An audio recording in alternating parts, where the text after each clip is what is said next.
बोलो माता रानी की जय। तो आज हम शुरू करने वाले हैं दुर्गा सप्तशती का चौथा अध्याय। महिषी मेघ जी बोले, देवी ने जब पराक्रमी दुरात्मक महिषासुर को मार गिराया और असुरों की सेना को मार दिया, तब इंद्रदत्त समस्त देवता अपने सिर तथा शरीर को झुकाकर माता भगवती की स्तुति करने लगे। देवी ने अपनी शक्ति से यहाँ जगत व्यापार किया और जो संपूर्ण देवताओं तथा मनुष्यों की पूजनीय है, अब उस अंबिका को हम भक्ति पूर्वक नमस्कार करते हैं। वह हम सबका कल्याण करे। इस अतुल्य प्रभाव और बल का वर्णन भगवान शंकर, विष्णु और महेश, ब्रह्मा और विष्णु महेश ब्रह्मा जी भी नहीं कर सकते।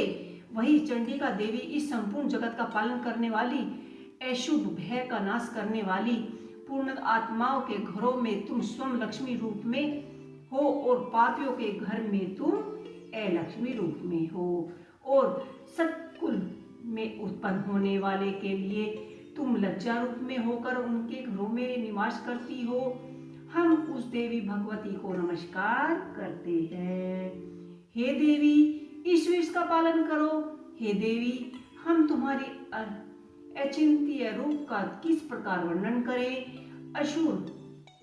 असुरों का नाश करने वाली, भारी पराक्रमी तथा समस्त देवताओं और देवताओं के विषय में जो तुम्हारी पवित्र चरित्र है, उनको हम किस प्रकार वर्णन करें। हे देवी, त्रिगुण तिमका होने पर भी तुम संपूर्ण जगत की उत्पत्ति का कारण हो। हे देवी, भगवान विष्णु, शंकर आदि किसी भी देवता ने तुम्हारा पार नहीं पाया है। तुम सब की आश्रय हो। यह संपूर्ण जगत तुम्हारा ही अंश है, क्योंकि तुम सबकी अद्भुत प्रकृति हो। हे देवी, तुम्हारे जिस नाम के आचरण से संपूर्ण ज्ञानियों से सब देवता तृप्त लाभ करते हैं, वह उन्हें स्वाहा तुम ही हो। इसके अतिरिक्त तुम पितरों की तृप्ति का कारण हो, इसलिए सब आपको स्वाहा कहते हैं। हे देवी, वह विद्या जो मोक्ष देने वाली है, जो अचिंतनीय महाज्ञान स्वरूपा है, तत्वों के सार को वंश में करने वाली, संपूर्ण दोषों को दूर करने वाली, मोक्ष की इच्छा करने वाली मुनिजन जिनका अभ्यास करते हैं, तुम वही हो। तुम वाणी रूप और दोष रहित ऋषि तथा यजुर्वेदों की एक उदय गीत और सुंदर पदों के पाठ वाली संवेद की आश्रय रूप हो। तुम ही भगवती हो। इस विषय की उत्पत्ति एक पालन के लिए तुम व्यर्थ के रूप में प्रकट हो, और तुम ही संपूर्ण संसार की पीड़ा हरने वाली हो। हे देवी, जिस सारे शास्त्रों को माना जाता है, वह मेघा शक्ति तुम ही हो, और दुर्भव सागर से पार करने वाली नौका भी तुम ही हो। लक्ष्मी रूप से विष्णु भगवान के हृदय में निवास करने वाली भवानी महादेवी द्वारा सम्मानित गौरी देवी तुम ही हो। मंद मुस्कान वाली, निर्मल पूर्ण चंद्र विलंब के समान और उत्तम श्रवणीय की मनोहर कीर्ति से कुंडनीय, तुम्हारे मुख को देखकर भी महिषासुर क्रोध से मर नहीं गया। यह बड़े आश्चर्य की बात है। और हे देवी, तुम्हारा ही मुख जो क्रोध से भर गया, तो उदयकाल के चंद्रमा की भांति लाल हो गया, और तनी हुई भोह के कारण विकराल रूप हो गया। उसे देखकर भी महिषासुर के शीघ्र प्राण नहीं निकल गए। यह बड़े आश्चर्य की बात है।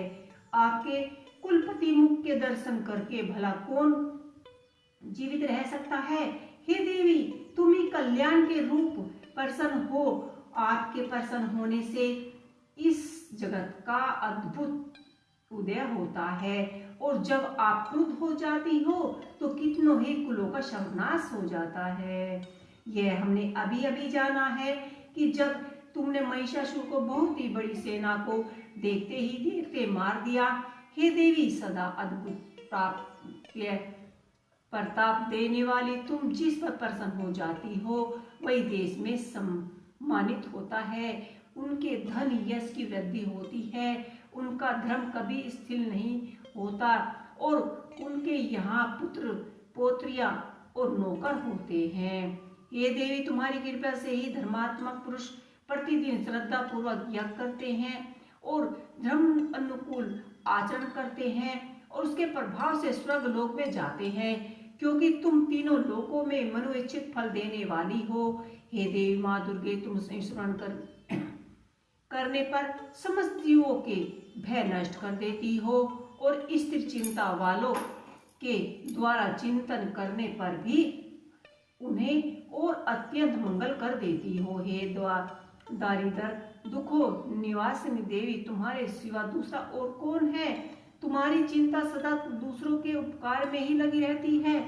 हे देवी, तुम शत्रुओं को इसलिए मारती हो कि उनके मरने से दूसरे को सुख मिलता है, वह चाहे नरक में जाने के लिए या चिरकाल तक पाप करते रहे, किंतु तुम्हारे साथ ही युद्ध करके सीधे स्वर्ग में जाएं, इसलिए तुम उनका वध कर देती हो। हे देवी, क्या तुम दुष्ट पात्र मात्र से समस्त असुरों को भस्म कर नहीं कर सकती? अवश्य ही कर सकती हो, किंतु तुम्हारे शत्रुओं को भी शास्त्रों के द्वारा मारना इसलिए है कि शस्त्रों के द्वारा मारकर वह सीधे स्वर्ग में जाएं। इसी तरह से हे देवी, उन शत्रुओं के प्रति भी तुम्हारा विचार उत्तम है। हे देवी, तुम्हारे उग्र खड़ग की चमक से और त्रिशूल की नौका की कीर्ति की किरणों से असुरों की आंखें फट नहीं गई। उसका कारण यही तो था कि वह किरणों के सुशोभ्यमान तुम्हारे चंद्रमा के समान आनंद प्रदान करने वाले सुंदर मुख को देख रहे थे। हे देवी, तुम्हारा शील बुरे वैतंत्र को दूर करने वाला है और सबसे अधिक तुम्हारा रूप है, जो न तो कभी चिंता में आ सकता है और ना ही दूसरों से कभी तुलना कर सकता है। तुम्हारे ही बल व पराक्रम शत्रुओं का नाश करने वाली, इस तरह तुमने शत्रुओं पर भी दया प्रकट की है। हे देवी, तुम्हारे बल की किसके साथ बराबरी की जा सकती है, तथा शत्रुओं को भय देने वाली इतना सुंदर रूप भी और किसी का है? हृदय में कृपा और युद्ध में निष्ठुरता, यह सब दोनों बातें तीनों लोकों में केवल तुम्हें ही देखने को मिली है। हे माता, युद्ध भूमि में शत्रुओं को मारकर तुमने उन्हें स्वर्ग लोक में पहुंचाया है। इस तरह से तीनों लोगों की तुमने रक्षा की है तथा उन मत असुरों से जो हमें भय था उसको भी तुमने दूर कर दिया है। तुमको हमारा नमस्कार है। हे देवी, तुम शूल तथा खड़ग से हमारी रक्षा करो तथा घंटे की ध्वनि और धनुष की टंकार से हमारी रक्षा करो। हे चंडिके, आप अपने शूल को घुमाकर पूर्व पश्चिम उत्तर दक्षिण दिशाओं में हमारी रक्षा करो। तीनों लोकों में जो तुम्हारे सौम्य रूप है तथा घोर रूप है, उनसे हमारी रक्षा करो तथा इस पृथ्वी की रक्षा करो। हे अंबिके, आपके कर पलकों में जो खड़ग, शूल और गदा आदि शस्त्र सुशोभ्यमान हो रहे हैं, उनसे हमारी रक्षा करो। महिषी मेघ जी बोले कि इस प्रकार जब जब देवताओं ने जगत माता भगवती की स्तुति और नंदन वंदन के पुष्पों तथा गंध अनुलोपनों द्वारा उनका पूजन किया, फिर सबने मिलकर जब सुगंधित व दिव्य धूपों द्वारा उनकी सुगंधित निवेदन ना की, तब देवी ने प्रसन्न होकर कहा कि हे देवताओं, तुम सब मुझसे मनोचित वर मांगो। देवता बोले कि हे भगवते, तुमने हमारा सब कुछ कार्य तो कर ही दिया है, अब हमारे लिए कुछ भी मांगना शेष नहीं रहा है, क्योंकि आपने हमारे शत्रु महिषासुर को मार डाला है। हे महेश्वरी, तुम इस प्रकार भी यदि हमें कोई वर देना चाहती हो तो बस इतना ही वर दीजिए कि जब जब हम स्मरण करें तब तब आप हमारी विपत्तियां हरने के लिए आ जाएं। हे अंबिके, जो कोई भी तुम्हारी स्तुति करे तब तुम उनको विपत्ति, सिद्धि, स्मृति और वैभव देने के साथ ही उनके धन, स्त्री आदि संपत्ति बढ़ावे और सदा हम पर प्रसन्न रहे। महिषी मेघ जी बोले कि हे राजन, देवताओं ने जब जगत के लिए इतना तथा अपने लिए इस प्रकार का प्रश्न किया, बस तथास्तु कहकर देवी अंतर्धान हो गई।